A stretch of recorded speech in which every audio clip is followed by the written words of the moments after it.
Party గుర్తించింది కాబట్టి మీకు అందరికీ పదవులు అప్పచెప్పడం జరిగింది. మన పార్టీని బలోపేతం చేసుకోవాలి.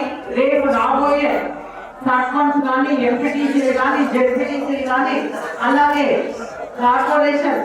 కార్పొరేటర్లు కానీ ఏ ఎలక్షన్ జరిగినా మీరంతా ముందుండి మన పార్టీని మొత్తం ఒక్క వార్డు మెంబర్ కూడా పక్కకు పోకుండా అందరినీ గెలిపించే బాధ్యత మీరు తీసుకోవాలని కూడా ఈ సందర్భంగా మీకు అందరికీ తెలియజేస్తా ఉన్నా.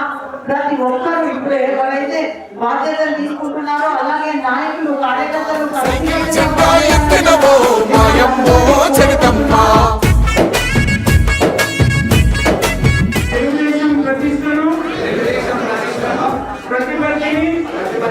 పరిరక్షించేందుకు ఎల్లప్పుడూ కృషి చేస్తూ గౌరన్న అండతో మా ఇంటి గడపల్ల గండాలు తీర్చినవు, మా పల్లె వాకిళ్ళ వెలుగులు నింపిన గుమ్మాల పోరానివో.